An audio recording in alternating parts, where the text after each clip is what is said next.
All right, guys, what's up? This is McAllister's podcast. Another episode today. I'm your host, always, Coleman McAllister, joined with a super special guest, someone who I had the privilege of going on his podcast, and like I always do, I like to return the favor. And you're Seann is a very interesting individual, and I'm glad to have him on. How you doing today, man? I'm doing real well. I had a nice, relatively stressless drive here from Ames. Yeah. So, I didn't encounter a lot of the heavy traffic that you typically encounter in the evenings. I think just because I came in just after, like you said, just after the rush hour madness. So I'm good, actually. I was chilling on some chilled jazz music on the way down. It kept my nerves nice and low. So I wasn't like stressing out. So yeah. That's awesome, man. Hey, I love jazz. I was in jazz band in high school, and I actually did a little bit in college too, believe it or not. I was a guitarist. Really? Yeah, I wasn't very good though. It didn't last very long. See, this just gets me, man. I learned something new about you every single time I talk to you. I learned that you were a rap artist. Now I learned that you were in jazz band and you played jazz guitar. Like, what the fuck else am I going to learn next? I'm a murderer. No, I'm kidding. I'm a secret serial killer. That's why we're doing it in the basement, right? That's why we're in this basement. This podcast isn't going to air, man. Oh. Half my episodes don't even air. Oh, man. I only air the ones that I don't like. If I don't like you you end up on YouTube. I think we just came up with a neat little screenplay for the next horror film, right? It's like he lures victims into his basement with the promise of a podcast, and they never get out. We'll put it into AI, and we'll have AI do it. In fact, he's got a Texas Chainsaw Massacre movie sitting over there, man. So yeah, we just did a review for that on the Guts and Gore. We just did a review for that movie. So yeah. All right, I gotta ask. Sure, go for it. What did you think? Oh, I love it. Oh, you love it? Oh, it's fantastic. I think it's doing some of the background. Not to repeat the podcast, I guess, but doing some of the background research on this movie. There was actually a lot of symbolism, like the whole idea of them having that like false message in the beginning where they're like, these are the true events and etc. It was actually a response to like a lot of the government censorship at the time. Like that was right around the time of Watergate. And the Vietnam War was kind of wrapping up at that point, so there was a lot of just kind of misinformation and censorship around that time with that kind of stuff, right? So that was kind of a response to that. And Leatherface's mask was supposed to represent like the masks of soldiers that they put on when they go into war and they commit murder. You know what I mean? I think it's weird because there's aspects to it that are really campy. There's parts where like the editing and the pacing just seems kind of weird and like almost jarred in a way. But at the same time, even if it kind of has a weird effect, it also I think in a way really defined like that grindhouse genre and the slasher genre in general. I mean I think it was like the first in a lot of things from that genre as a whole. What about you? You a fan or not really? Okay, well, all right. I'm gonna just say this. I've never seen it. Wow. Okay. I've never seen it. I just want to know what your input is on it. And honestly, like the slasher genre doesn't do a whole lot for me. Okay. I do appreciate and like horror movies. Okay. To a certain degree. Like some are really good and I'm big fans of. But for the most part, like some of them I don't find very effective. Sure. They're just more like dark comedies to me than scary stuff. The slasher genre for sure. I mean, I think that's one of the beautiful things about horror though, is that there is like from its inception, like there's always been this kind of like layer of comedy. Yeah. You even take even take something like The Exorcist or Hereditary. See, I like The Exorcist. The Exorcist is real good. It's a great movie, yeah. But like there are even moments in those movies where like they're funny moments. They're like you genuinely laugh. Right. And I think the reason for that, the reason why we actually find comedy in horror is to kind of offset that. If you bring your audience up on like this really horrifying sequence or whatever, if you're able to like bring them back down and then back up, back down, it's more of like an emotional roller coaster. It's a it has a bigger effect on your audience. Right. And I think that's why like the slasher genre really capitalizes on that comedic effect. Right. So. I think to some degree too is like, because when we watch a movie like The Exorcist now or the Texas Chainsaw Massacre now, sure, we have the benefit of time in which we're watching this. So we're watching some of this stuff, and some of it just looks outdated. It just can't help but not look outdated. It's 50 years old, and and because it was such a big movie and made such a big impact, there's a lot of cultural significance to it, and it's seeped into the culture that we've grown up with in the 50 years since. Exactly. So we look at it from that point of view, from the time and place that we're looking at it now, like saying like, we know that that's pea soup, and all these effects like where where she's sitting up and her head is like cranking all around and all that stuff, and it's just like. You kind of find it, you get a kick out of it because you just know that scared the living shit out of everyone who saw it at the time in which it came out. Yeah, but I would argue like with The Exorcist, like, even though it's pea soup, even if you know that, like if you know that preconceptually, I think it still looks really good. Yeah, like on its like that part at least, like the vomit effect, like that does look pretty. I mean, I guess maybe in hindsight it is a little like extra green, maybe it is a little starkier with that older, but I don't know. Right. I guess let me ask you this: do you put kind of like do you put kind of like a mental handicap in a way when you're like kind of looking at older movies? Like if you were to look at like I don't know, The Cabinet of Dr. Caligari, right, which is an over 100-year-old movie, like you wouldn't necessarily rate that with like, I don't know, Hereditary or something that was made in recent times, right? Like do you have that go through your head at all, or you kind of just... Honestly, I kind of just like watch it objectively, and sure, that's fair. And I kind of treat it as it is. Like, okay. So I'll give you another example since we're talking about old movies here. I watched a couple years ago a few shorts of Charlie Chaplin movies. Oh yeah, for sure. And this is like 2020 or 21 that I'm watching this, and and these films were made in like 1914 or something like that. So we're talking about over 100 years at this point. Yeah, I think he was big in the 20s. Yeah, was his. Yeah, right. And still, it was funny. I found it amazingly funny. Maybe I was a little bit surprised just how funny it was, given how old it is. Sure. But I didn't go into it thinking like, this is going to be old, this is not going to do anything for me. It was still amazingly effective. Like, this stuff this guy did was still really funny. Like the mannerisms, the way he walked, and just like, I think I watched one where he showed up late to work. It was like he was going to a job or something like that, and his boss gave him hell, and everything's pantomime with the little slide dialogue in between, right? And so his boss is like, where is he? Where is he? He's flailing his arms around, and then when he gets there, he's like all impatient, tapping his foot. It's like, you're late. You're always late. It's like, and I think, to a degree, I kind of had a sense of appreciation for, the fact that there is no spoken dialogue and all this stuff is mimed. They had to really work to convey every bit of emotion physically. Yeah. To make you had the storyboards in between, right, where you saw the lines and whatnot, but it's really like you're watching the actors, and the actors physically conveyed everything that was going on. They didn't say it. There was no, well, there was music, but there was nothing else other than just kind of like the piano in the background and the physical actors as they were in their expressions and their mannerisms and that kind of stuff. And I was just kind of like amazed, really, just how effective it still was 100 plus years later. Yeah.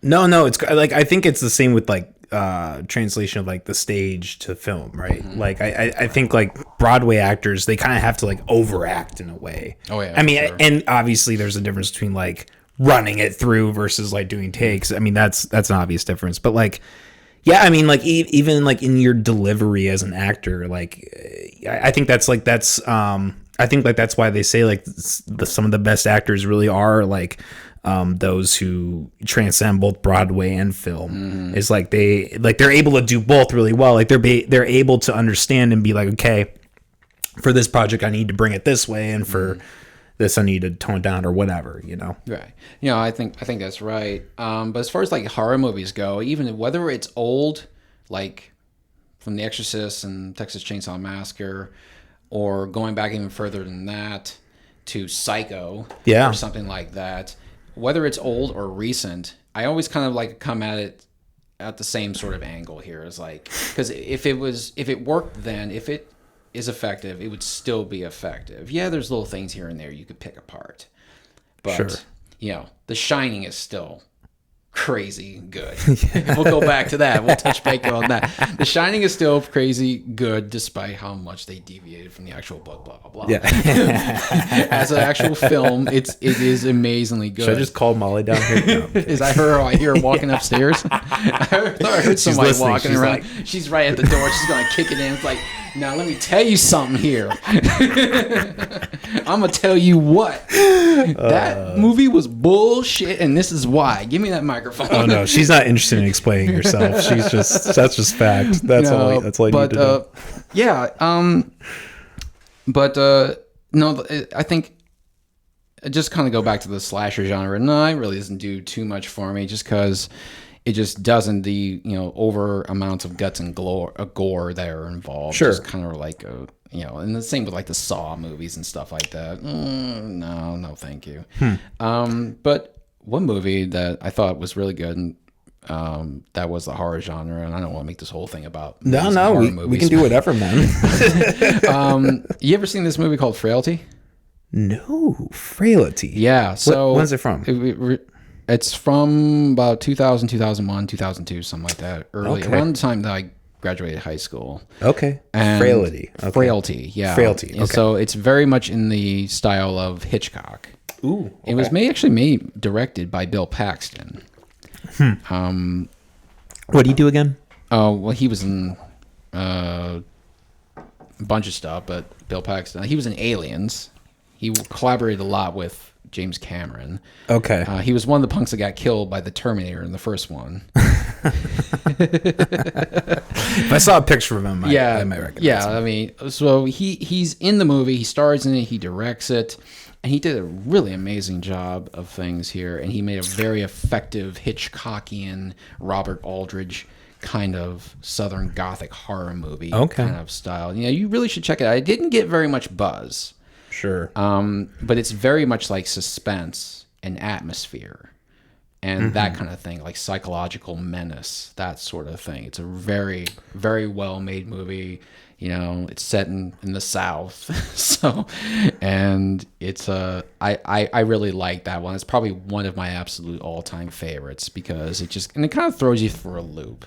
It kind of plays you a little bit, but it kind of throws you for a loop. You think you can see where it's going, but it doesn't really go there, and I kind of like that. Yeah, no, that's definitely my preference when it comes to horror movies. I like the it's a psychological aspect of horrors and thrillers. I think it's more effective. I always argue. I think doing something off screen, kind of leaving it up to the audience's imagination. I think 9 times out of 10 that's more effective than putting something, making something like really gory like Saw. But I will say, like, to that credit, because the podcast I do, it is the Guts and Gore podcast. Sure. We do, me and Molly both have an appreciation for like gore. And I think there's like, I think if you look at it, maybe not everybody can wrap their head around this, but like, I think if you think of it more in terms of like a painting or like clay or like a skull, I know it's kind of really weird to think of like bloody set or whatever like that. But like, what was the movie? We watched this movie called Inside.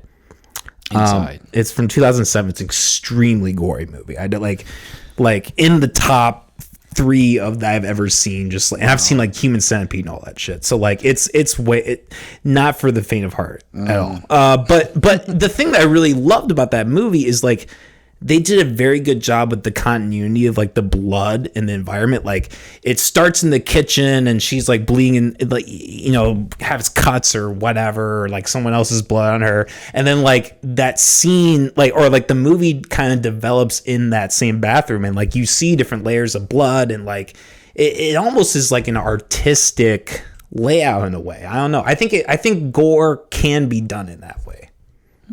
I don't know. Sure. I mean, and it's all subjective opinion and all personal taste. And I won't tell anyone that, no, you're wrong for liking that because that's just gross. Well, if that's what you're going for, if you're paying to see gross, go get gross. Yeah, sure. That's all it really comes down to for me. But in final analysis, like the horror genre, I do like it. I do appreciate it. And me too. Yeah, and there's a visceral thrill that comes from getting a good scare, a good jolt, and yeah, I just love that. I agree. I don't remember exactly what it was from, but I remember hearing some like thing where watching horror movies can actually be really good for like anxiety and depression. Like you wouldn't think so, but like if you're like, yes, so if you're like in a really depressive state or something, or you're just like anxious, it's almost like a cold shower in a way. It's like it's almost jolting your body to like these new sensations, like releasing endorphins or something. Kind of, yeah. I don't know the exact science behind it.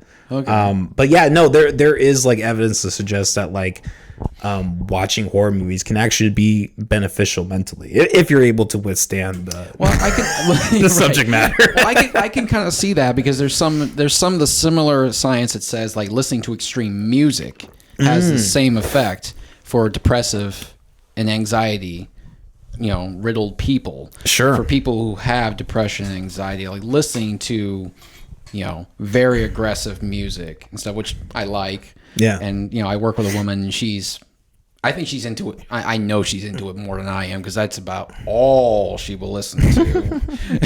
I kind of like bounce all over the place. I will listen to the hard stuff. I'll listen to the soft stuff.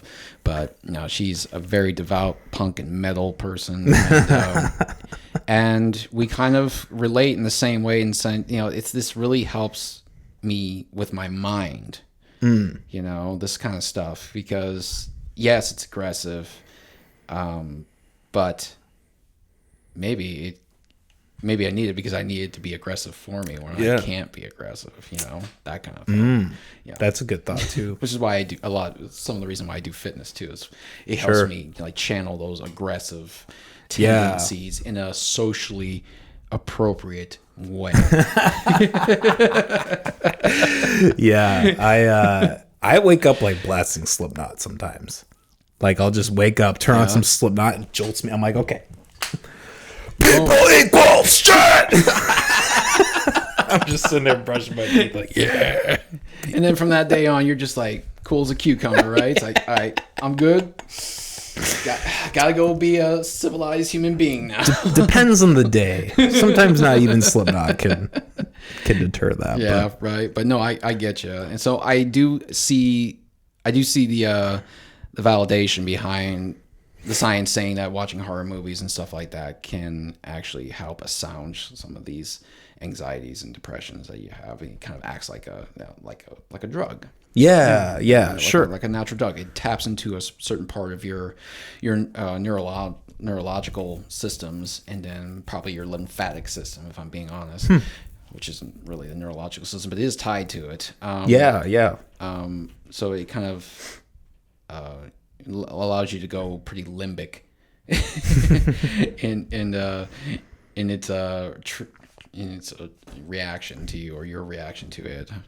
Okay. No, I got you.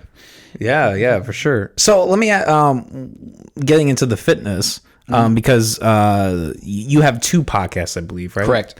One that I've been on that you recently started, the Dear DSM podcast. Dear DSM, but you do another fitness one. What's that one called? That was the first one. That was the Fitness Reborn with Seann. Okay, and you still do that? I still do that one. Yeah. So that's the two. That's the biggest one. Just because it's more established. Sure. And I get more regular guests on. But yeah, that started out in 2022. I started out as an adjunct to my fitness business. Just because, and I also kind of thought like, hey, this would be cool. I have a podcast. Everyone's doing a podcast, or so it seems. So you have a fitness business? Well, yeah, I do in name, but I don't really do it so much anymore. Okay, sure. So now I'm really focusing more on the podcast and electronic media and that kind of stuff. Still, though, I mean, that's impressive. That's awesome. Yeah, and it was meant to be really as like kind of like an adjunct to that. Okay. So my idea was like, well, this is such a cool thing, and there's so many people out there who do so much. I can learn a lot, and the people that I work with can learn a lot just by reaching out and tapping all this resources, which seems to be infinite out there. Yeah. Of people who have been doing this longer than me, are a lot smarter than me, have a lot more accomplished than I am, and they can really kind of tap into or help me kind of one, reach a broader audience myself as a trainer, and two, I can really learn a bit more and have my eyes opened up a little bit more. So that was the philosophy behind Fitness Reborn. It's still that kind of thing, even though I don't really run the fitness business anymore. So now I'm really kind of focusing more on just the podcast rather than the fitness business. Dear DeSM, which I probably explained to you before. Sure. Was kind of like, came as like a sudden realization. Well, not really a sudden one, but one that I happened into around like winter of 2019, just before COVID. I was like, I'm down in Des Moines at a friend of mine's music show. He was in bands. Okay. And he was performing, and I'm just like, and I've been to a few other shows down there before. I'm just like, wow, this city's really kind of cool. It's actually pretty amazing. I've been here most of my life, and I've not really appreciated it. It's got a lot to offer in terms of like talent. Yeah. And I'm finding that even more and more. And so one day I decided, hey, I should start a podcast. I don't know if there's any podcast that celebrates just the city of Des Moines.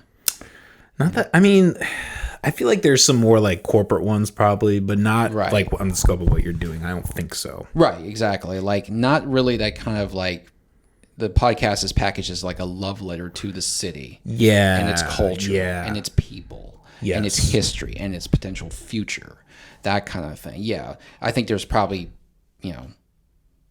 other podcasts out there that probably do celebrate it in different ways. Sure, not in that kind of like very sort of almost romantic sort of way that I'm aware of, at least. If you are out there, kudos to you. Yeah. But I didn't find your podcast, so fuck off. He's doing it now. So yeah, this is mine.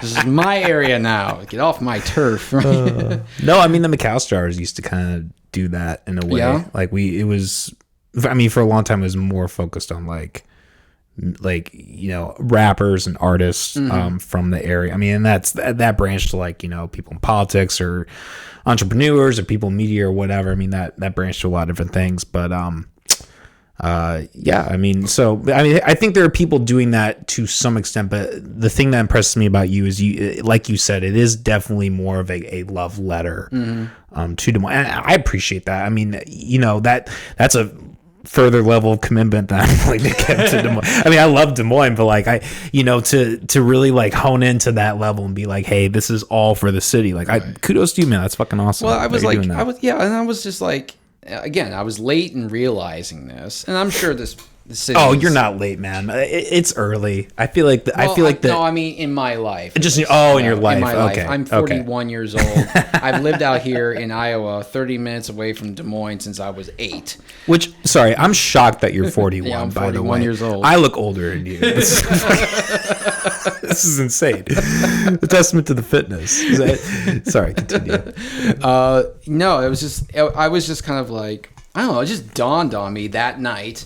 Like December of 2019, I'm in this bar, and I'm having a good time. I'm hanging out with my friend. I'm watching them perform, and they were a killer band. It's too bad they're not around anymore. Mm-hmm. But that's what happens. And I was just like, wow. I think I made a Facebook post about this. It's like, you know what?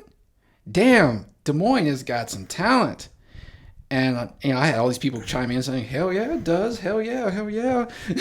I was like, and then I guess up about late last year or early this year, I don't really remember when, I decided I'm going to start a podcast. It's just all about Des Moines, And so, right now I'm kind of more tapping into the entertainment value of Des Moines because that's the easiest accessible. Yeah, no, for sure. But I'll probably get more into it as the podcast grows.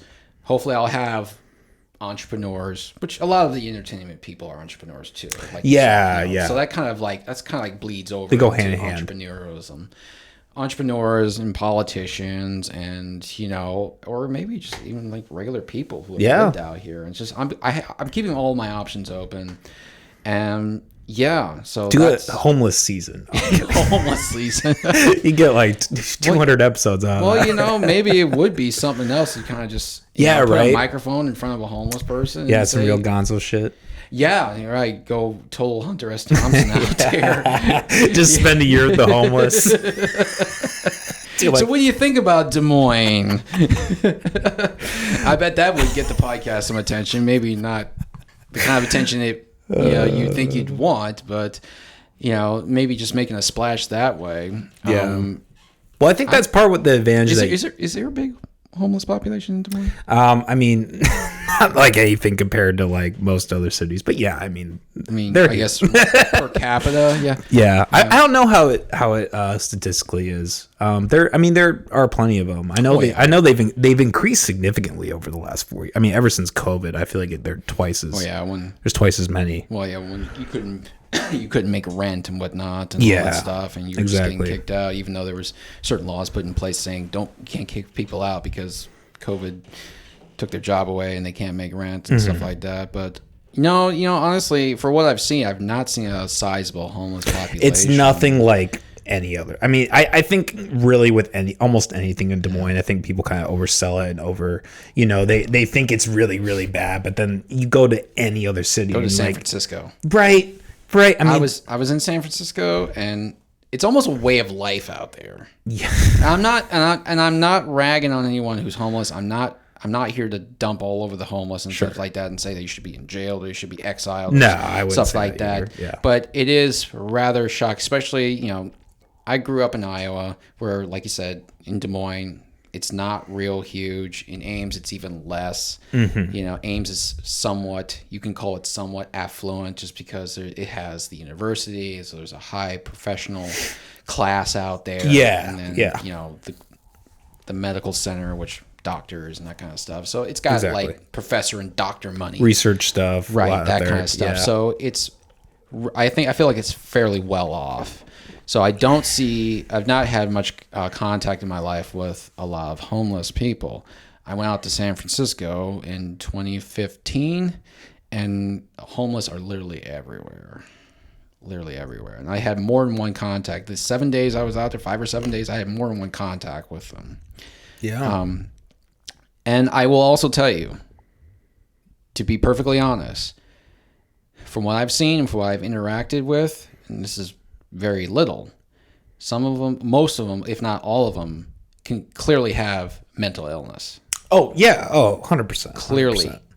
They have, I mean, this one woman was literally shouting at no one. Like, she interacted with me and my then wife. We were out there, and she interacted. I remember what she said. It was real quick, a couple seconds. She said something to us, and then she went on her merry way, and she was literally just like shouting at like air as she was going away, like just like that. I didn't get the impression that she was necessarily dangerous. I didn't feel fearful for my life. I can't speak for my ex-wife, but she was clearly disturbed. And same with this other guy that we ran into. Like, it's just like, this is not normal behavior. This is not the way people act when they're out in public, you know. And it's very obvious that they've got a mental illness, you know. I agree, man. Yeah, I mean, I think almost every time. Even if it's not something like full-blown schizophrenia, even if it's just like addiction, right? I think that's a lot of it too. Yeah, man, I people who are like not that way don't usually go out and set out to be home. They can usually you can usually get things together enough to like at least not be on the streets, right? Like there is definitely something to be said for like, it seems like these people, not these people, you know, homeless people. I know what you mean. I know what you feel like. These deplorables. Yeah, you got. I know that feeling. You got to be careful about throwing around the words "these people." You really do. I get you, but I know what you mean. I know what you mean. But yeah, I mean, there is something to be said, I think, for like they just, they don't have the building blocks there to like really grasp life. I mean, there's just some like there's something to be said for like the people who just have such heavy mental disability, and they also just, I mean, a lot of it too is like they just don't really have a home base. Like they don't have parents, they don't have family, they don't have friends, like they just really don't have anyone. That almost kind of turns into like a, almost like with it almost institutionalizes them in a way to homelessness. And in the city of San Francisco is very open about the fact that they are very welcoming to the homeless population, and that's why they go there. And the season is pretty easy. The season, it doesn't get usually, I don't know, it doesn't get usually bitterly cold. They're not like here or anything like that. So it does get cold, but they can survive it pretty well. So temperature wise, it's very inviting to a homeless person, and the city of San Francisco is very tolerant to them. But yeah, just going back to my original point, it was like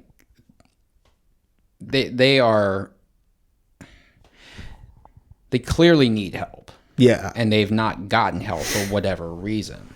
It might be the fact that, the city rather unintentionally encourages them to not seek help, or doesn't give them enough resources to find help. Even though they act very tolerant to them in terms of the legal system, they don't really offer them very much ways to actually function normally. But for whatever reason, it just became obvious to me, like these people are sick. They are actually sick. And it did kind of open my eyes in that way. It's like, wow, it's not that I was ever hard on the homeless to begin with. It was really kind of like was revealing to me. It's like, no, they actually need help. A lot of them. Yeah. It's a hard problem, man, because my girlfriend, she works in mental health. I didn't know that. It's kind of like it's almost a problem that can't be solved. I mean, if you really think about, I mean, you could put any government initiative or whatever in place, and it's never going to be enough. Like, there's only a finite amount of supplies, right? Like, you can't just have like the Star Trek, creator or whatever, just like put out multiple, right? Like, there's a point where it's, I don't know. It sounds kind of shitty, but there is kind of a point where I kind of just wonder, like what can you really do, right? Like you can put in you have homeless shelters or whatever. But, homeless shelters, that breeds a lot of problems too, right? Like a lot of people get raped and sexually abused in those places. Like they're not very well, for sure, looked after, or whatever, right? There isn't really a lot of it's kind of like what they do with and this is another thing to think about too, how mentally ill people were treated in this country for a long time. I mean, the state of, mental institutions. I read this book called I think it's called Normal Sucks. Normal Sucks by Jonathan Mooney. Okay. And he describes in that book kind of the history of what America did to mentally ill people. And the conditions are awful. I mean, there's feces in the water. There's just I guess my point is, you can kind of slap any idea and be like, okay, this sounds like a good idea, but it is almost never executed correctly. I think what really needs to happen is people just need to be more charitable. And not even necessarily in terms of giving them your money, but maybe have we're going to just create a soup kitchen, right? We're just going to pool all of our money together. We're going to put enough money to, it doesn't even have to be every day, just once or twice a week. We're going to make soup, and we're going to make a big thing of soup, and we're going to give it to people. You can do stuff like that, right? I think, I think doing those things ultimately, even if it sounds kind of maybe naive or cliche or whatever, I think that's a better frame of mind to have than okay, we're just going to give money to this thing that's we think is helping, that is supposedly going to help, but in my mind, honestly, causes more problems than it helps. So right, no, I think you have a valid point there. I kind of went way too deep. That's no, that's fine. It was like the soup kitchen idea I think is swell, but I think that provides a solution to one problem on one day sure. or one night. You need something a bit more long term. Is that possible though? I like to think it would be, but maybe not. I don't know. Maybe we've proven that it's not possible. I don't know. I don't know all the politics in and out of it. I don't know, I don't know what the budget that state has that actually allocates towards mental health. I've heard it's dismal. Sure. But I don't know for sure. Oh, yeah. I've never seen any paperwork myself that actually shows what is actually given to mental health. No, that's undisputable. Yeah, and the allocation of funds is definitely not geared towards mental health. A lot of it's like policing. I think that's a big chunk of the money. Yeah, I mean, I think that could be part of the solution. Some policing. I mean, not like aggressive policing, but I think like if you put a number of things in place with a goodwill intention behind it, I think it could have a net positive to it, Yeah, I mean, I tend to disagree with that train of thought. I think that, look, I think there are a lot of people who have good intentions that go into these kind of things. But I think and I'm not saying this about you at all, but I think there are some times where people kind of, when you're dealing with like kind of like an authoritarian mindset, you're kind of like, okay, I have the solution that's going to fix all these people's problems. And the answer is like, nobody has that solution. Like, especially for like an encompassing group of people, it's really a case by case situation. Sure. So I think anytime you like are going to just say, okay, we're going to give, here's a good example. Like we're gonna have the school lunch. This is the thing that Kim Reynolds got a lot of heat for recently, is she cut school lunches during the summer. And a lot of people at face value be like, oh, that you're taking away food for kids. But like if you really look at, like if you zoom out, you're like, okay, well, school lunch programs actually have a lot of waste and there's a lot of uneaten food. Like, is that really good either? Like, are we just kind of like fostering a system where like the parents then don't really have any responsibility to feed their kids? So then they're just, okay, you're kind of just letting them off to the wolves in a sense. Like, I don't know. I just don't think things are like as black and white as people. Like when you say like, oh, like we need to fix these problems. Like we need to do this. Like that sounds nice on paper, but like, how do you really do it? You know what I mean?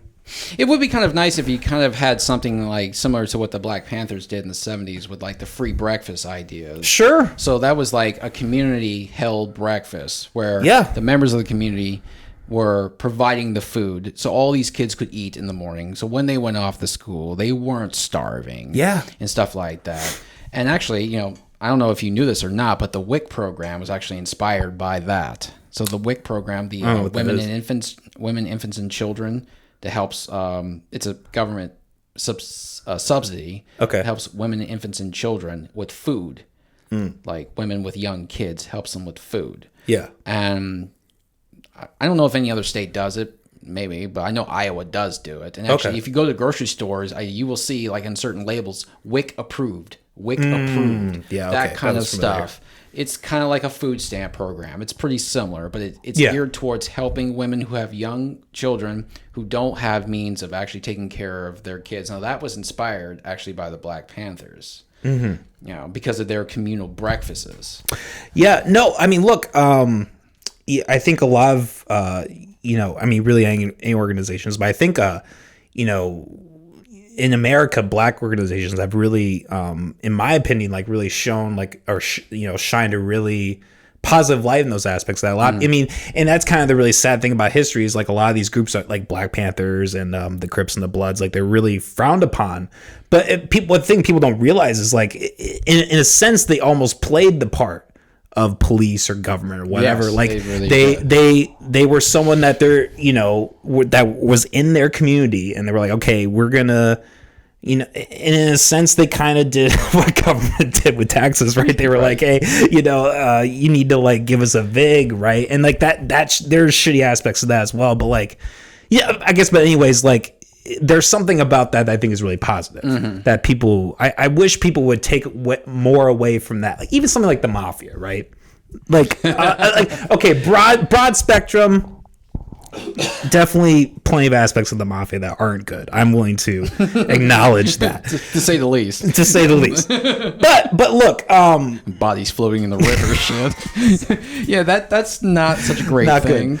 Good. But look like on surface level, right? Like what was the mafia created for? It was created for Italian immigrants who came to this country initially, and they were not properly represented by the police. They were not helped by the government. So what did they do? They created their own form of government. They created the mafia. Yeah. And as with anything, it eventually spiraled out of control, right? Actually, it was a transplanted idea from Sicily. Like, because they had the same thing in these cities like Palermo and Sicily and stuff like that, where government really didn't do anything for them, helped them out, nothing at all, gave them nothing, let the poorest just absolutely starve. And it was a kleptocracy where they're just kind of stealing left and right and leaving nothing behind.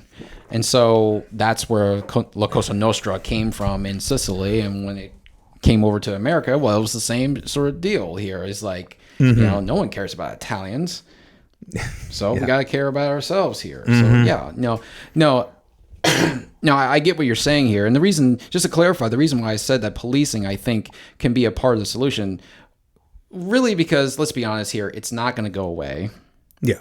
Like defunding the police, I don't think that's going to happen. I don't see that as a realistic solution here. So it's going to be there no matter what. Now, I agree. But what can we? Yeah, but it's going to be there. It's going to be there for better or for worse.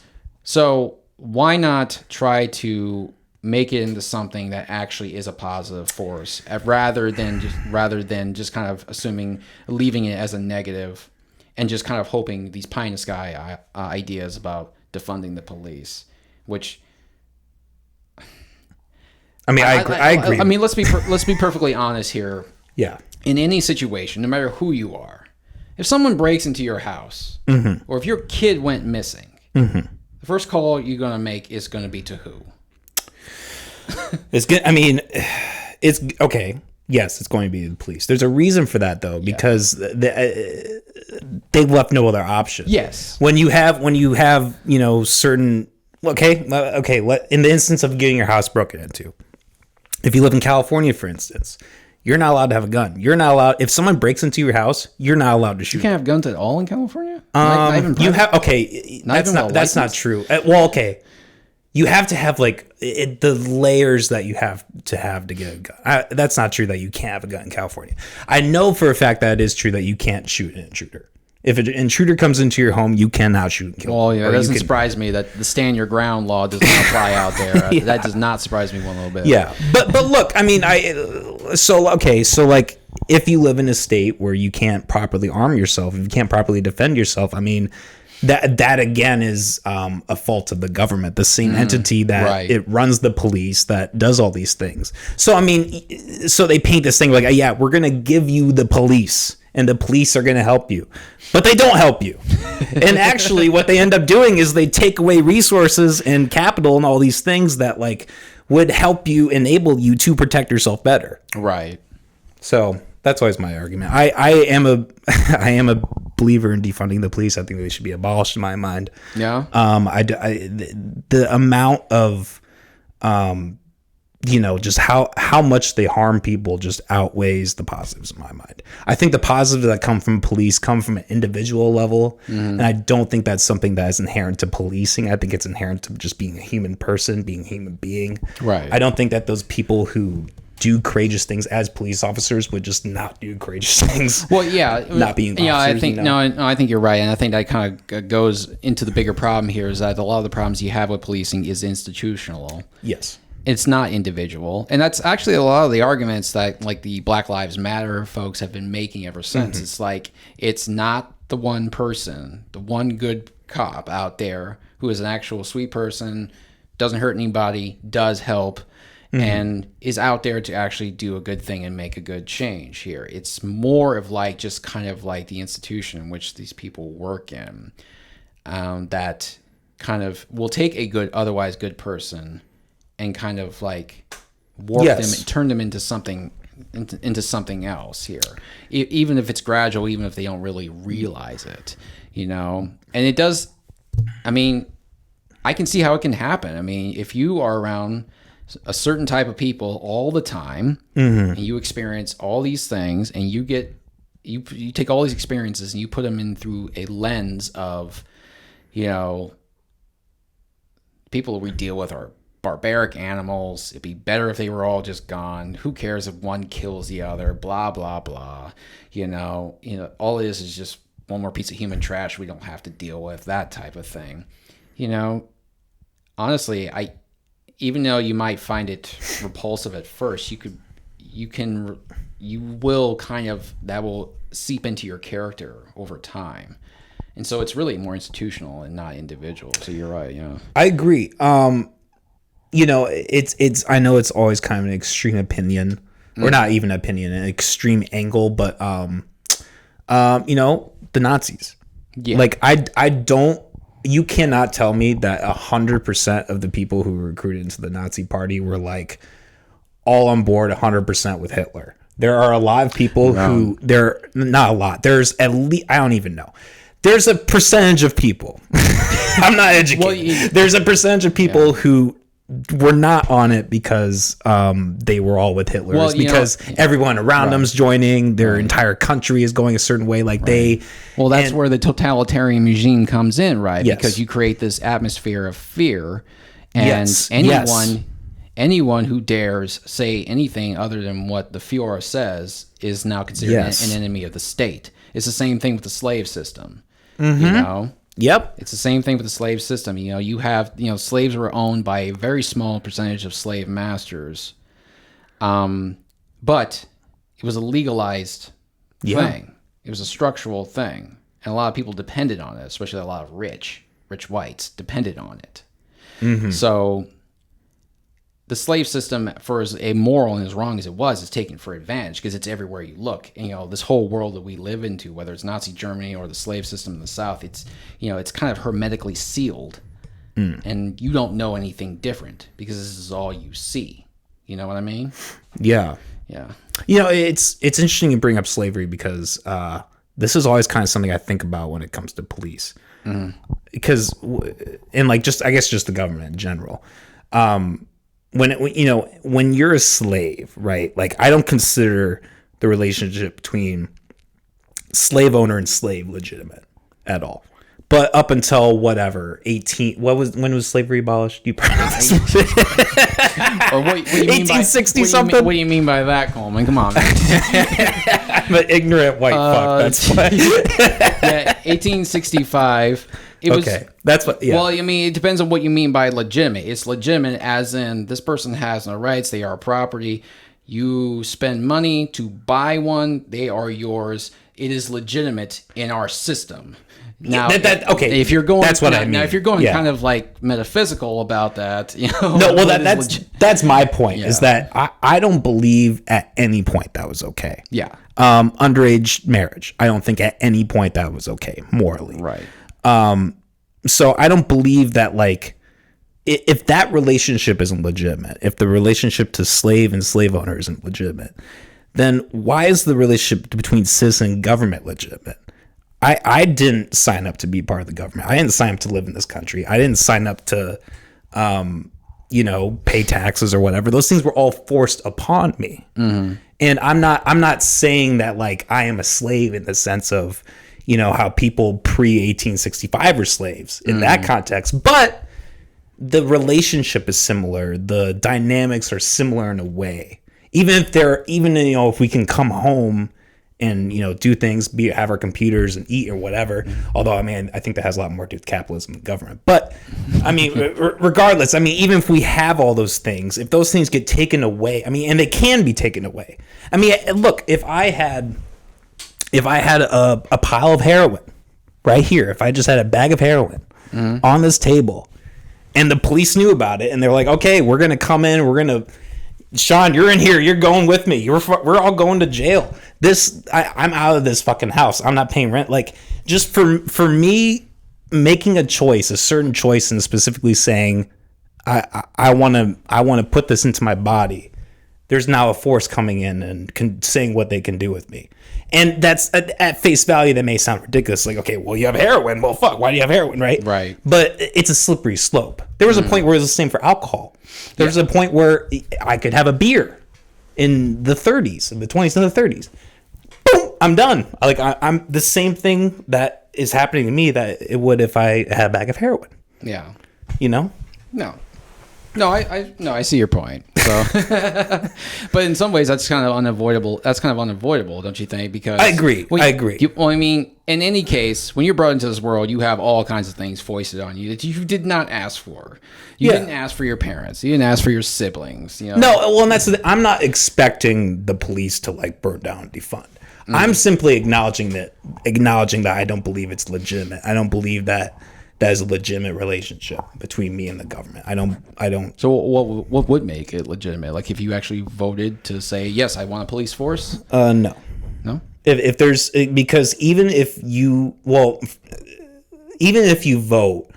on a person, you're still electing another person other than yourself to make decisions for you, and that can always turn on you. The only way to have a mutual exchange in my mind is with capital, with money, with saying, hey, I need food, I'm hungry, you have bread, I have money, let's exchange that, and have mutual benefit. So that doesn't validate the slave system then, because we're talking about exchange of capital. No, I'm not saying it validates it. It's not validating in a moral sense. It's just it's like what you're saying with practicalities, right? I don't think slavery is moral. I mean, if somebody paid for like a child, I don't think that's legitimate. I disagree with that. Right. But at the same time, like, I can't do anything to control that. Like if they're like, look, there's slaves in Africa right now, digging up cobalt. Everything we're recording on right now is made out of that material. Right. We're in essence profiting off that. Mm-hmm. Right. I guess my point is that there's so much out of your realm of control that to just say that like there are these things that we're just gonna say, okay, we're just gonna have the curtain, we're just gonna have the overwhelming, we're gonna decide at this point that this is how it's gonna be. It just doesn't work. I think the best way is just case by case scenario. So you want like complete abolishment of government and law enforcement and all that stuff? Yeah. I did not mean for the conversation to get No. It's fine. It's fine. It's just like you kind of roll with it where you go. You go everywhere you want to go with it. I'm asking because I'm actually curious. If life was a utopia and it worked the way that I wanted it to work, yes. But no, I do agree with the idea that like government is inevitable. Like there will always be a force that says on some level, whether it's huge or very small, like community driven. Exactly. Like there is always going to be that. But however, that does not mean that I need to claim its legitimacy or that I need to give it my cherished remarks or whatever. And for the record, I don't actually think you think the slave system is valid. No, you're fine. I was just really you're giving you shit. No. Hey, that you were giving a valid. I was asking. Yeah. You were giving a valid criticism. You were giving a valid point. I love that, man. I love having conversation like this. I love conversations too. Which is why we both do this, right? For as awkward as we are, we like talking to people here. I think that is like what enables us to do what we do, though, in a way. Like because there is this slight level of awkwardness, you're almost more willing to like jump that extra. It's like this is already fucking weird. I might as well just ask. Well, we started off the conversation talking about horror movies and slasher flicks, so And now I just laid out my anarcho-capitalist fantasy. You just gave your whole manifesto to every person watching right now. I'm just gonna take a half hour out of this podcast, make a clip, and just title it Coleman's Manifesto. Right. Just take the manuscript and just like, all right, Coleman's Manifesto right there. You actually should type this stuff out and actually type the stuff out and actually publish it. Just have it like scrolling, have the video fade out. It's just like a Star Wars like. Right. And so Coleman McAllister ignited his revolution after this one podcast. You know what? Fuck it. This episode's 2 episodes now. We're just gonna pull out that 30 minutes is just gonna be its own episode. Oh man, repurpose it for the Patreon. But no, that's good stuff. So hell yeah, man. You know, just kind of. So let me wherever it goes. Yeah. So let me ask you, because I actually do really want to ask you about talk to you about this. Yeah. Your journey with fitness. I think it's really cool. You know, because that fucking ass. I'm trying. I start somewhere, man. Yeah, exactly. Like but that's the thing. Like I ran cross country. Like I was a runner. And then at some point, I don't know if it's like my mental health or experience or whatever. Like. Just kind of, it's just been on decline. Like, let me ask you this first, because how long have you been doing this on this fitness journey? As an adult, closing on 20 years, 20 years. Wow. Okay. Yeah, and I can tell you right when it started because I remember it very distinctly. So I just split up with my girlfriend at the time. Okay. And it hit me pretty hard. Mm-hmm. As it normally does. Because it's just kind of, to me, it came out of nowhere. And, this is a typical story. It's like, hits him out of nowhere. It's actually been brewing for X amount of months, and he was oblivious. Yeah. I don't know if that's really the case or not, but sometimes it really just kind of hits you between the eyes. And so I was pretty distraught about that. Yeah. Like, it was about a year and a half of a relationship, and I don't know. And so, it came apart one night, and, I just kind of like decided that, I was just kind of done feeling sorry for myself and just kind of sitting around feeling bad all the time. And so I decided to go out to this park where I live, and, it's a nice little area. It's got a man-made pond, it goes around a figure 8 about 3 miles, something like that. And I just started walking. Just walking. I didn't plan on it. I didn't go dressed for it. I was dressed like in jeans and a shirt, like kind of like what I'm dressed at right now. Like I didn't go out there, in shorts or anything, in joggers or anything like that. I just went out there, drove out there and started walking. And I was out there for a long time. I went around, I don't know how many times, but I was sweating. It was, I don't really remember what time of the year it was, probably spring, but I was sweating. It was a nice day. I came back and I was sweating. I had sweat all down my back and I was soaked my shirt and all that kind of stuff. And it's just snowballed from there. So walking became more aggressive walking.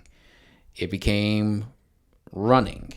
It became biking. I got really heavily into biking one summer, really, for reals, man. I was out there at the same park 6 days a week in the middle of the summer, 2 hours at a time, going crazy out there. And I just kind of went from there. It went into lifting weights, went into calisthenics. It went into martial arts, yoga, Pilates. Wow. It's just it became like a Swiss Army knife of fitness for me. It's like one begat the other, and begat the other, and I just kept finding more and more thrills and usefulness in this. And so and it culminated in me becoming a trainer, teaching classes, teaching one-on-one, podcasting, and it just keeps going. So okay, so let me ask you, what about fitness do you think keeps you so engaged in it? So, because I haven't heard very many people who will get into that and then get into like as you said, a Swiss Army knife. I think it's really cool, but how do I don't know, what drives that love for that for you? Addiction. Okay, it is an addiction. Okay, I can see that. Mad obsession. Okay, that's what drives it, at least for me. It's so it's a healthy way of channeling. Right. That. Yeah, okay. No, it is. People that people talk about exercise addiction. It's real, man. Yeah, exercise addiction is real. Now the motives for the addiction are different. Sure. My motives are, one, I want to be a generally healthy person, and I want to, and this has become even more so as I've gotten older. Yeah. As I crossed over into my 40s here, the value of actually maintaining my body and my physical fitness and my health throughout my life is more and more important to me than it ever has been. But it's also about, like, you know, looking good. Everyone wants to look good. Yeah, everybody wants to look good. You know, it may not be the primary driving force for a lot of people, but it is a force. Sure. You know, everybody wants to look good, and there's nothing wrong with wanting to look good. But it is, maybe addiction wasn't really the right word there. It is somewhat of addiction. I'm not really an addictive person, but I am an obsessive person. So it's more like an obsession, and you know, it's the thing, like, it's more obsession versus compulsion. Or is it compulsive? I don't think I would call it compulsion so much, because I don't like, you know, I don't feel like, oh man, I've been sitting too long. I got to puff out some push-ups right now. Okay. It's not that kind of thing. So definitely more obsession. Right. It's really more like obsessions. Like, this has become part of who I am and part of who I identify as. And once especially when you see results, and this is how people really get hooked into it. When they get into it and they see results, it just encourages you to want to get more and more into it. He's like, because, you know, you get on the scale and you see, I'm down 10 pounds. What? You know, well, how much further can I go? You know, that kind of thing. Mm-hmm. Or you see some definition in your arms, you know. You see some, you look in the mirror, you see some definition. This is usually the place right here in the triceps where you first start seeing the definition. Mm. And you see that in there, and you're like, whoa, I've never seen that before, or something like that. Or you don't get winded so much when you go up a flight of stairs, or you're going grocery shopping, or something like that. Sure. It's all these little things. It's all these little things that add up that keep wanting you to go for more and more and more. And really, I'm not so much necessarily results driven anymore. It's really more like, this is just who I am. Mm-hmm. And I may not do the same kind of thing all the time. I may not go to the gym 6 days a week like I used to. Or I may just scale down what I do entirely and work in a completely different pace. Mm-hmm. Like right now, for the last several months here, I've been doing strength training only twice a week. Mm. And I used to do it 6 days a week. I only do it twice a week, but I do it now in a very efficient sort of way where I'm going like completely balls out and exhaustive on day one, and then break, and then day two. Okay. And then I repeat the whole thing the next week. Right now I'm in a deload week, so I'm not doing any of that. You know, I that's the other thing too. I've learned to know when my body's saying, you need a break, man. Okay. So what is it that like helps you like figure that out? Like is it just a lot about listening to your body, mm-hmm. or okay? Mm-hmm. It's a lot about listening. It's a lot about listening to your body, and it also just comes with years. Sure. Experience in years. I feel good at 41 years old, but I know I'm still 41 years old. I'm not 21. It doesn't feel like a huge difference, but it is a difference. Yeah. You know? So it's just the experience that comes with that, with the years. And it's also like hurting myself and knowing like I don't want to hurt myself again, and knowing how long it took me to recover. Like I did something. I was doing a clean snatch one day in the gym, and I zigged when I should have zagged, and I felt this pull in my low back.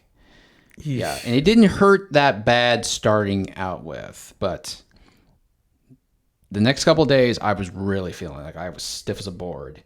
And it took me about a good 6 weeks to get back from that. Like So an injury to your low back is one of the worst things you could possibly do to yourself. Dude, yeah, I fucked up my lower back in a car accident when I was a teenager, so I get pain down there all the fucking time. Well, it's just like, and even just doing mundane things, like, you know how when you get into your car, you squat down, you kind of creep over to the side, and you can slide yourself in there. Like, just doing that would send a lightning bolt up my spine. Ooh. Damn. That's how bad it was. And so it is, trial and error, getting older, knowing you don't want to hurt yourself again, because the older you get, the longer it's going to take for you to recover. And just getting to know your body and knowing when something is just not going the way it should know. And I will tell you, like, for men, that's harder. Because men are not that in tune with their bodies as women are. Yeah, that's very true. Women Yeah. have all kinds of things going on with their bodies once they hit puberty that they have to be hypersensitive to. Mm-hmm. You know, it's not the same thing with dudes. Yeah. You know, yes, we experience physical changes with puberty, but it's a bit more drastic. Yeah, I mean, we have lower woman. Yeah, I mean, we have lower levels of like hormones and stuff like that. Like, there's a lot that goes into biologically the differences between those two. Yeah, for sure. And so women tend to be a bit better at saying, "Okay, enough's enough," or something's not right. I need to have this checked out. Guys, because we're different, and because culturally we're taught to just kind of plow through it, suck it up, don't be a pussy, that kind of thing. You don't need to see a doctor, you're fine, that kind of thing. It's drilled into us culturally, from football practice and all that stuff. Sure. So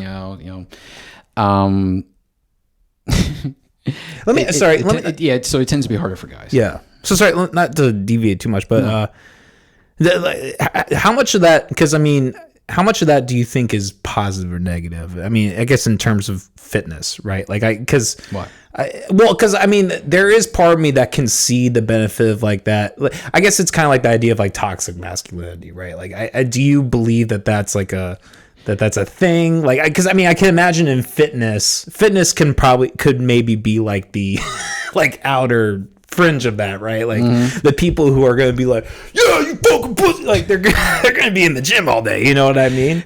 I don't know. What are your thoughts on that whole thing? No, you definitely have those types in the gym. Sure. I know this for sure because I've met them. I've seen them. I've even at times have lifted with them. Oh, fun. And yeah, it is exactly what you would imagine would be. It was like, come on, dude, are you serious with this? Come on. I had a football coach once, okay? I don't need another. Yeah.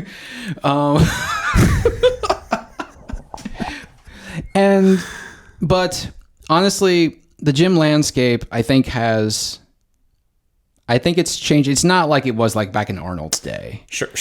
Yeah, sure. Where, there were a lot more kind of like manly man types or like, that kind of stuff.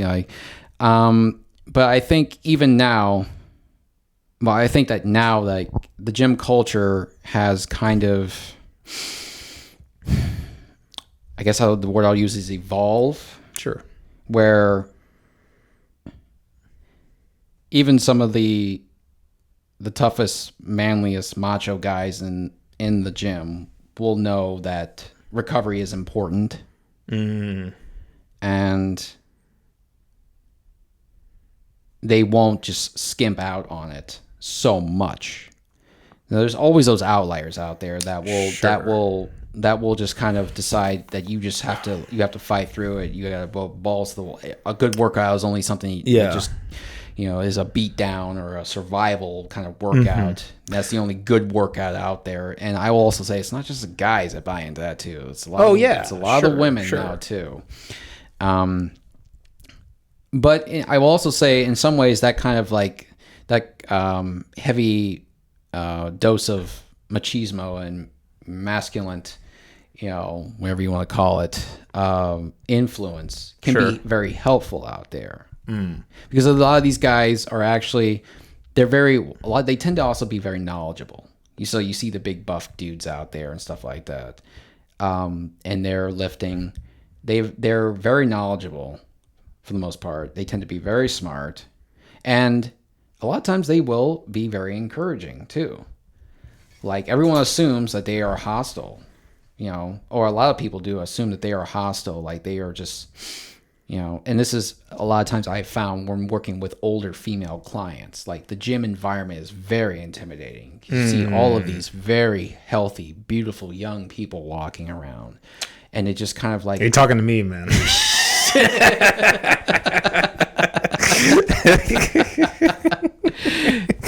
Sorry, continue.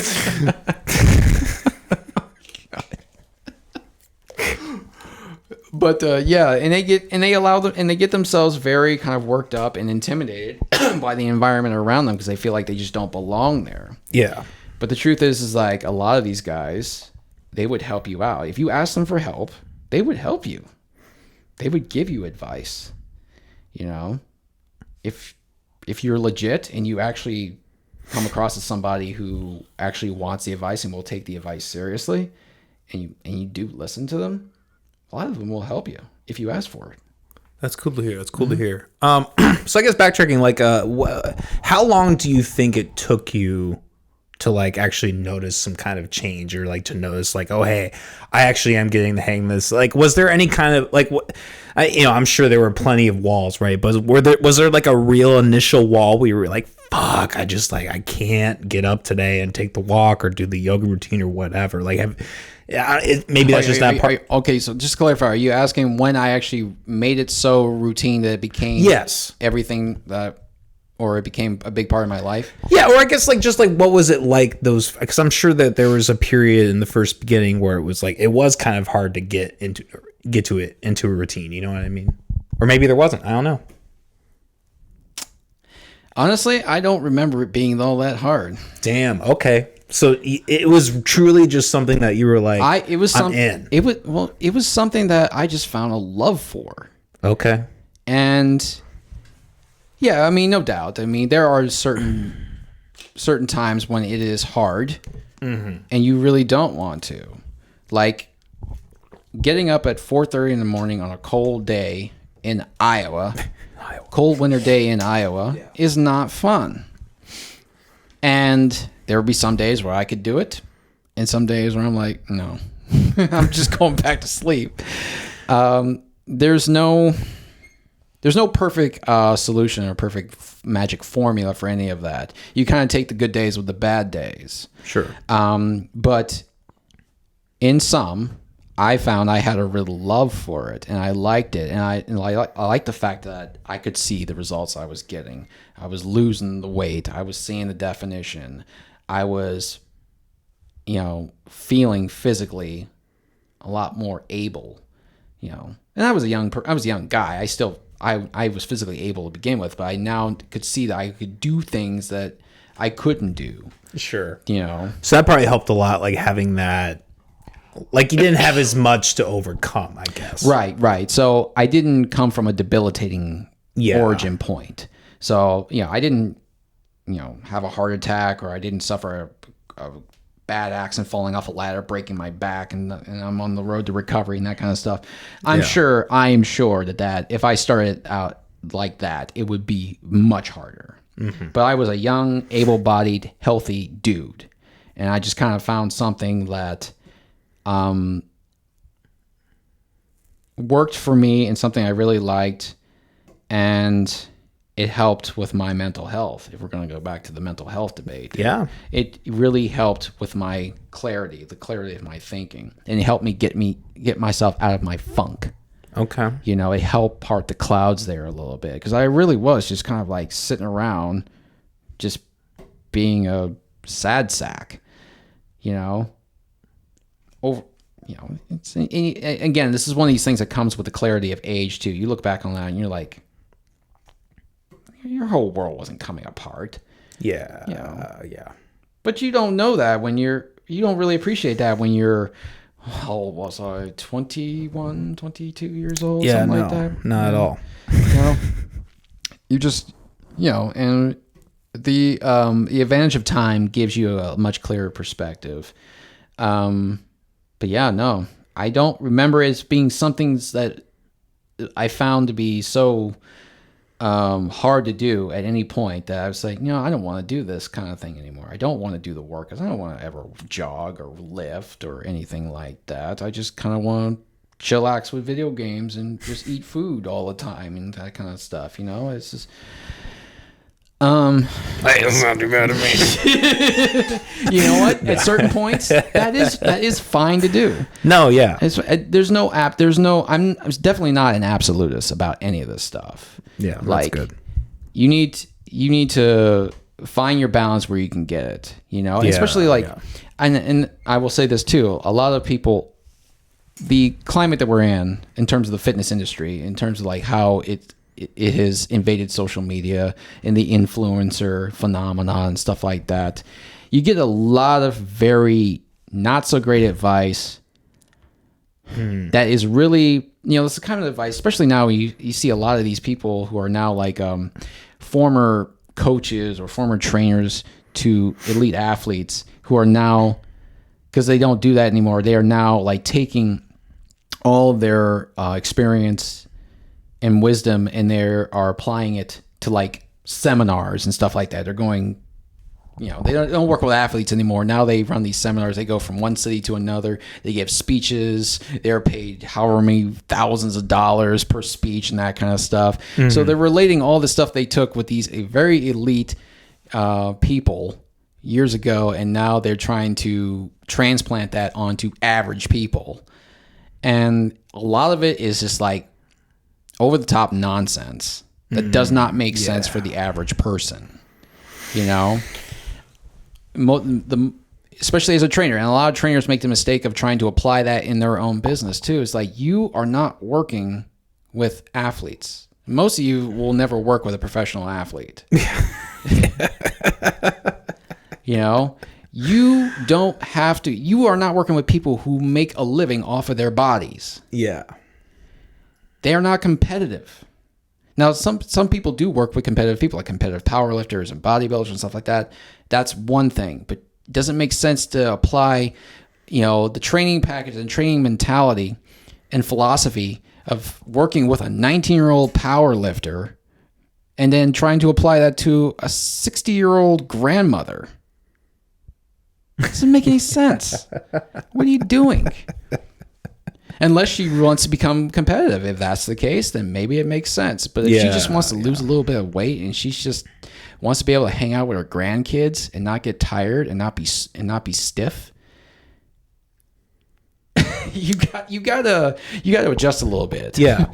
So okay, let me ask you this then. Kind of on that same note. For someone like me or like the 60-year-old who wants to get into it, what's your best advice to someone who wants to get into fitness, who wants to start on that same journey that you're on? My best advice is to find something that you enjoy. Okay. Make it fun. It doesn't have to be organized. It doesn't have to be really anything. It can be, you did cross country in high school, right? Yeah. So you did enjoy running, right? I would assume. For the most part, yeah. Okay. You probably still enjoy that to some degree. Now, you get back into it now, it's probably not going to be as easy or as fun starting out with. Yeah. So you might have to start out slow. Mm-hmm. But just judging by your history, I'm assuming that you did enjoy the act of running. Not everyone enjoys running. I don't really like running. I do it because I know the benefits of it. Yeah. So I do it for that reason, because I knew the benefits of it long term, like the long term net gain from it. But I don't really dig it, so I don't do a whole lot of it. But you enjoyed it once, you might still enjoy it. So it's worth trying out. Now you try. Sometimes you have to kind of bounce around a little bit here and there and find out what works for you. But whatever it is, if you don't enjoy what you're doing, you need to hard stop and reevaluate what you're doing, because you might keep it up for a month, maybe a couple months, but eventually your dissatisfaction and your displeasure with what you're doing regularly is going to overwhelm you, and you're just going to give it up. It's going to happen. Yeah. Well, I think that's a big thing that's hard, for me and a lot of people is like kind of, like we were talking about, like the mental health aspect, right? Like I do think that there are some people, I don't know if this is you or not. It doesn't really seem like you seem very like self-motivated, which I love. But yeah, I think there are a lot of people who do really get in their heads, and it really is hard. Like it is like extremely difficult to like really literally take a foot forward, right? So that kind of brings me to another point. Find a buddy. Find a partner. Okay. That helps out a lot of people. I will say, even though I work out entirely by myself, because I work out at home, I work out entirely by myself. It would be nice sometimes if I had a friend there, someone to encourage me on, to help me with that extra one rep while I'm already exhausted. I can feel the strain. I can feel the blood and metabolites flooding the area that I'm working, like maybe my arms or my chest or something like that. And that tension is getting palpable now.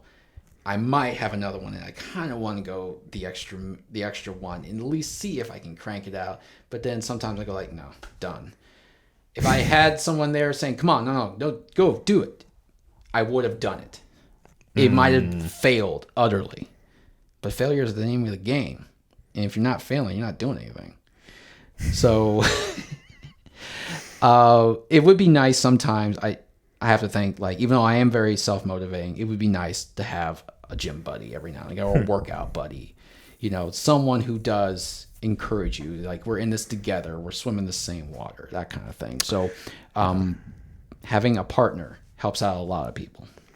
Well, maybe in a decade when I'm even close to your level of fitness, we could go. Come on, man. I'll be back tomorrow. We'll do some pull-ups together. I got a portable pull-up bar. We'll find a doorway, like right there. Smash it out. No, I really have been trying to get more into fitness. I do a lot of yoga. Not a lot. I do yoga on and off, but that's something that I've really taken a big interest in the last couple of years. You like it? I do like yoga. Yes, I enjoy it. What do you like about it? I like the calmness of it. I like the I think it's just a good thing for mental health. I've found and there are a lot of days where I do say like, fuck it, I'm not gonna do it today. But I feel like the days that I do actually kind of set myself aside and set things aside, really kind of do take the time to do yoga. I do really enjoy it. And, I've actually had a psychedelic experience doing yoga once.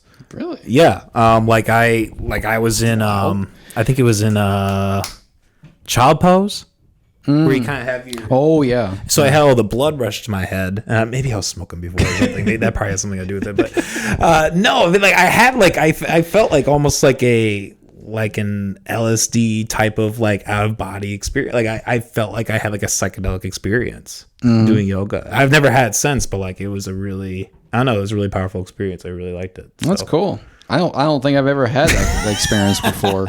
I mean, I've definitely felt good after long yoga sessions. I don't do as much as I used to. Yeah. But I have experienced moments of euphoria doing certain yoga and stuff like that. That's the other thing too. Like yoga tends to become competitive even when it shouldn't be. Really? Well, everything fitness related, at least in this country, tends to be competitive. That's fair. Yeah. Tends to be competitive, and the hippies can't gatekeep everything. A lot of it, yeah. And so, it should be a very kind of relaxing and laconic experience where you're just kind of like, and I think for the most part it is, but some people really out there try to make it like a hit session, especially like power yoga and stuff like that, which I think is completely antithetical to what yoga should be. Yeah. Yeah, exactly. It's like power yoga and like, what is it? Hot yoga, which sounds miserable, man. I've never done it. You get really hot. Yeah. I've never done it, and maybe I should knock it, but it doesn't sound fun. No. Being in a sweltering room and then doing all this stuff for what, 45 minutes or something like that? Do they really? 30 or 45 minutes. Now I've heard people say great things about it. So maybe I'm just maybe I should shut my mouth and stop being such an asshole and actually do it and find out what it's all about before I actually knock it, right? Sure, sure. It's just that idea has never appealed to me. And I've done power yoga, and yeah, it can be kind of fun, but you are really racing through the poses. And that seems to kind of go against the point, because a lot of it's like strength training in a way. Well, I mean, not okay, maybe not in that, okay, not strength training. Mobility, and maybe some core training a little bit. Yeah. Or like endurance. Maybe that's a better word. Right. Endurance training. Like, right. I mean, you can get probably slivers of a little bit everything out of it. You can get a little bit of strength training. You can get a little bit of core training, a little bit of mobility training. But if I'm being honest here, I don't think yoga is ideal for any of those. But it has its own value.